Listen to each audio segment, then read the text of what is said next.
I hope that when this program comes back on the air in mid-July that you'll still be here. Yes, well, I do hope very much, because I want to do a visit, in Spreakit. Oh, you've got a little trip planned? Yes, yes. Where are you going to go? Well, I want to go to your Ellismead or Grotthersmere, Furthersmere, whatever that fine mere is which upload out of the Lake Vinci country, the Lake District, I think. Oh, the Lake District, yes. District. You're going there, are you? Yeah. And how are you going to do that? By car? No, I've got my through-wheel bicycle loader with small power unit engine, Splody type of engine. That'll take us up. Yes. My wife's not here, unfortunately. I left her in Missouri, so the sidecar will be empty, and we'll take the victuals and the Pardlow, very fine eatings that we shall be taking up. Yes. Well, this sounds... How long are you going to spend? Well, I hope to have 6 weeks for the visit. You see, I can Have you any imagine... preconceived ideas of what this is going to be like? Yes, I'm afraid so, and I hope no disappointment suffers that of the mind, because I can imagine the Wordsworth, where he did that fine triddly-how in the maud of that, and saw the shimmery of the fluttery gold daffodills that did come across there. All flutterone, as you know, and pensy couchy lied. All flutterone, yes. Yeah. Yes. When Jocular Moon, I think, was afraid. In Jocular Moon, which couchy lied, and suffers further grurts as fired, the daffodils all fly. I just first go son of boy. It's not very much memory deep down. Mm-hmm. And how long are you going to spend in that part of the world? About 6 weeks, I hope. Oh, you'll be there the whole time? Yes, all the time. I want to visit also the craggy quarry type of edge, fold, or firm which Bablo Peblowed of the little tribulets. It seems a pity you're traveling alone. I'm afraid you'll be lonely. Or do you make friends quickly? Yes. Oh, yes. One has one's deep introspects of thought, and you can animate to your various friends. Winnenat, you're looking remarkably well since your stay with us in this country. Do you have any problems of diet at all? In this country, you mean? Yes. Well, now, first of all, by the way, I brought my wife from Italy, and she does a fine cookie for similar to your Yorkshire pud. Oh, yes. But, unfortunately, the first one was so flat I didn't know whether to stick it or postage stamp in post or eat it. What caused this, do you think? Well, I think it was too much of a roll it in with a fork beat it. You know, roll it in with a fork because you churf it up in a base load. The actual ingredients, were they the same as you have in Missouri? They're very much the same, except we use a small distillery of salt wort. Distillery of salt wort before we churf it up in our deep breed of basil, you know. And how about your very favourite dish? Are you able to have that in London? Or? No, on account of the short life of the clobbers. Now, clobbers is that which in a meringue you fit it across the top of a pie meringue, you see. Now, if you transit by plane or by ship type of shiver, you know, they don't keep. Rather like the mangold from Africa. And there's nothing here like cloppers? No, cloppers, the nearest is, what's that green plum that you have? Not the Victoria, but there's the other plum, type of green plum, copple plum, I suppose you call it, which we use. You have to de-stone, put them all together in serried rows of that, beat a meringue, which is the albumoddy of an egg, if you know. Yes. Churf these all up to a consistency and set your stove to number through.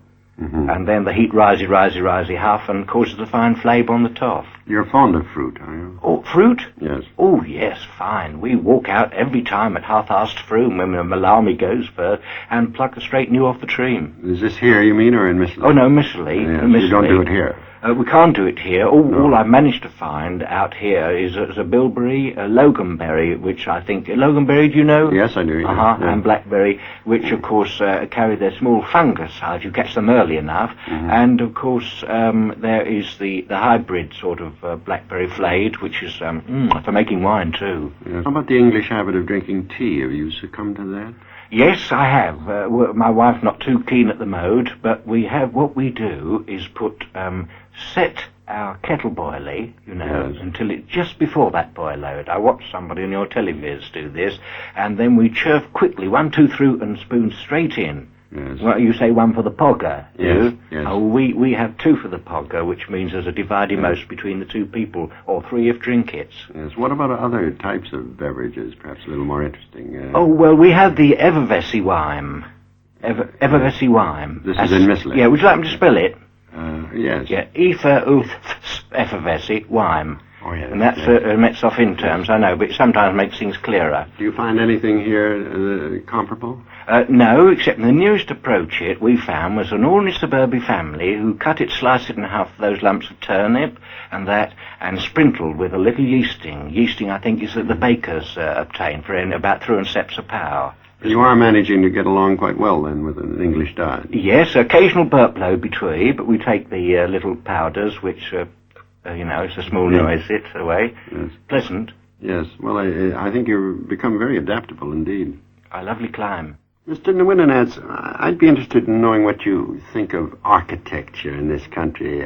What sort of a building are you living in here in London, for instance? Well, a Georgian facade. I don't know if it's artificial, I haven't had a chance to go into, but it really has deep character, and the fine furniture and the floor slightly slanty on account of thick oak and woody that it's made of. Lintel Georgian, and of course the plotty windows that you sometimes have with a proud piece of glass in the mid. Is this something that you have considerable knowledge? Well, we've done the research. Architecture? Architecture. We've done the research on account of our own Roman villas, where those foundations, deep 6 foot and fathom, they laboured in the early days of the Roman visit to our island, or perhaps were there before. I think that's the sort of house that you've lived in Missile. Yes. Roman villa type. We call it the craggy type house, which is in relation to the craggy type of mountains there before, where Ithaca, where Ulysses came from a long time. Is it rather spread out on one floor, or does it go up and down? Sort of? Well, there are 2 schools of thought, and there's a deep thing in the Assembly, the House of Legislative Assembly there, about building half of a skyscraper moonraker type of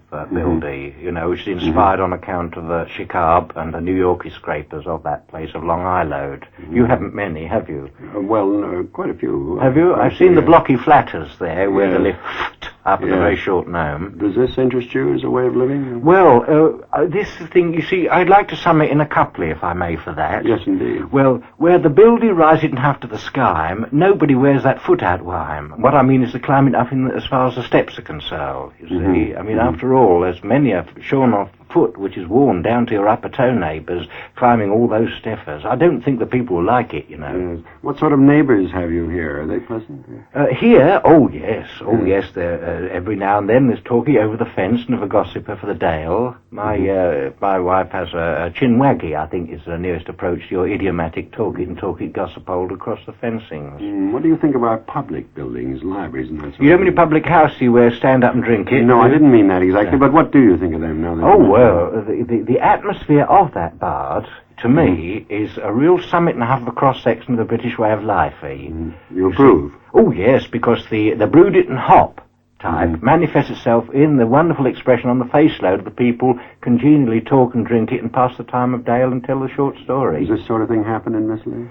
No, not quite the same. I wish it would. I'd like to take a mod load of some of your puppy, like the Horse and Grampit. I've seen one, and the Cousin and Dog, names of famous pubs, dangle it up there on the signpost. You must be having a very interesting trip. Oh, it's a fasty move, very ricochet from place to place, all the time. Thank you. I would like to ask you more about animal life in Missile. Do you have many wild animals? Yes, quite a few, and some of them, I think, were inherited and found their way across long before the Mediterranean became that centre of the earthy sea, and gradually developed. Would you like to hear Thorman some? Yes, indeed, yes. Well, we have a Pegasole, which is the flying horse type. The Pegasole? Pegasole, the Pegasus flying with the horse and the wings out stretchy, which, of course, we call the Pegasus griffey. Now, a griffon, as you know, was the early type of ugly face of sawn-off shot-gold type of army boot face animal. But this, you see, has that deep concept in Greek mythology which came in through long before Aristophanes did his Inquisit, the Symposium for Plato. And this animal moves very quickly, does it? Oh, it does. Can I give you an imitation of the sound? Yes, indeed. Light and hobe. And it's gone. It's gone. Yeah. Oh, like a willy whispers. Can they be captured or no, shot down? Only by kind. By kindness in the heartcus, that is, the heartstrings of the human being see this, it emanates telepathic thoughts to the animal, and it comes just like a beggy. What else do you have, perhaps a little more simple? Well, we have our a satire which let's not get a Metzoff insofar as Pegasus for this satire. You probably know where Beethoven inspirates for his Pastoral Symphony, do you? I don't think I do. Oh, well, there was this great colour scheme, and seen it how with the medieval forest, and there was the Trittley how with the horn blown where Bacchus and the wine trittle fall from his ear-shaped horn. Beautiful. I see, and this has some relation to this animal you're speaking. Yes, and that's why the person who made this beautiful film with the incidental for the music was Beethoven's Inspire on Waking Thorpus in his early modes, you know, Krötel, Thundermold of Musée. And the connection with this animal manifests itself on the expression of the face. Incidentally, we've got one in our museum. It gives that smirkit or grin hold every time we pass the door. It actually grins. Oh, yes. Mind you, it's a fixture on its face, and part of the humour is in the mind of the viewer. But there it is, and it is. We all do a chuckload as we walk in through our museum. Do you have anything sort of ordinary, like dogs and cats? Well, we have a few quadrupines. A quadrupine, are you interested in quadrupine as a terminology for Metzoff? Yes. Yeah. Yes. But, why do you say pine? Quadrupine, well, it's got the porcupine quillets on its back grove, you see. Yeah. And many a hand stroke the wrong way has caused a blister on the path of that. Oh, many suffering, and of course very painful, and done it half as a matron in the surgery. Oh, do you have any game, as we know it, that is things that are good to shoot? Yes, we have a half-animal birdie grouse shooter. Half an animo-grousey bird shooter, which comes in the fall or autumnal, where we gather and huff there with our 12-foot bore-off shot gold guns and fire into the early there, and they rise up as one burn. Have you any particular favourite animal of your own? Well, there's a Pettifield and Mousey that we have. Pettifield and Mousey. Petty the small, Fielded and Mouse is rather like yours that balances on a hybrid hybrid of corn, you know. And this allows itself, like your ordinary white mice, if you have a domesticated mousing, no smell. No smell. You can lie on your ordinary sofa settee, sit up and beg and smile, tune, as it looks at you. And you have one or two of these as pets, have you? Yes, oh yes, and they all come to the call as an affinity between nature of the animal and the human being of Missile. What sort of a call do you make? Well, it's a minor tone of a semitone tone, and it rings this small sort of organic bell in the ear of the little mouse loader. Thank you very much.